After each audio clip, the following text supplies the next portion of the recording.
Welcome back. This is what you give up when you go from an RC four-wheel drive stamped steel wheel and the hex weight 28.7 to a stock Hyrax 1.0 with a plastic beadlock rim 11.4. That's a big hit right off the top. So that's going to kill your climb performance. And I have these nice SSD wheels that I bought from Hobbytown in Ankeny. They're my buddies, and I like going there just to even hang out and talk to them once in a while. They've got some neat stuff there. But what I have going on is an SSD wheel, and these are great. I love these things. They're pricey.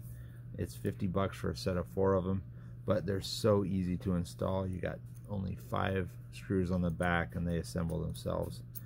Not to mention, on their own, they're heavy. I mean, that's 23.9 without even having a tire. That is almost as much as that with the weight, so that's a big difference. Once I put the SSD wheel on with the weight, I'm going to gain quite a bit on the front over what I had before, and I think it's going to really make these Hyrax wake up. So I can't wait to see what it drives like once they're on. As I was assembling these, I noticed a little problem. If I use a small hex nut like that, they go on just fine, no problem at all. And once I get the axle shaft lined up, they fit in there and bolt on perfectly. You've got enough studs sticking out that you can easily get the nut on. I've had issues on other vehicles where I try to use these type of weights and did not know why, but sometimes I didn't have enough axle end to come all the way through and get a nut on it here. And I just figured it out, and I would never have probably figured it out except by looking at these. I got some trash on that, but looking at these, it's pretty easy to see that they're not going to ever seat because they literally sit on top of the screws. Well, that is happening to a lesser degree here.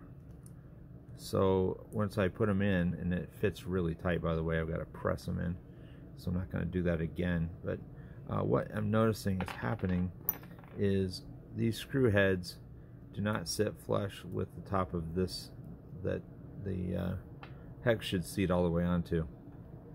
So what I've done is I've marked it in 5 places, and on the hex side I'm gonna just put a notch with my Dremel tool, and that will give enough clearance for those screw heads, and I'll be able to get them to sit flush and then mount fully onto the axle, so I wouldn't have any problem getting the wheel nut on like that.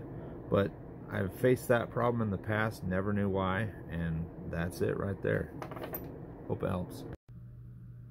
I had to give up a little weight, but I dremeled out those maybe a little larger than they needed to be, but I didn't want them hitting the screws inside of the rim, so yeah, I took out a little more than maybe I needed to, but so what? They're already going to be super heavy and truly not necessary, but they should miss all those now and seat properly deep into that dish. Another thing I noticed here is the mounting point for it is probably a few millimeters more shallow than the stock setup, so it's going to basically push the rest of the tire outward and give it a little bit wider track. So this is win-win-win going to the SSDs. Well, you can't argue with results. That is going to be perfect. I've got plenty of thread there for the wheel nut, but before I bolt it on in place, I'm going to remeasure the weight of all my completed tires, and I'm going to put the heaviest one on the left front, the next heaviest on the right front, and from there it doesn't matter. The back ones are pretty much going to be the same regardless. I'll probably put the heavier one on the right rear just to balance the left front.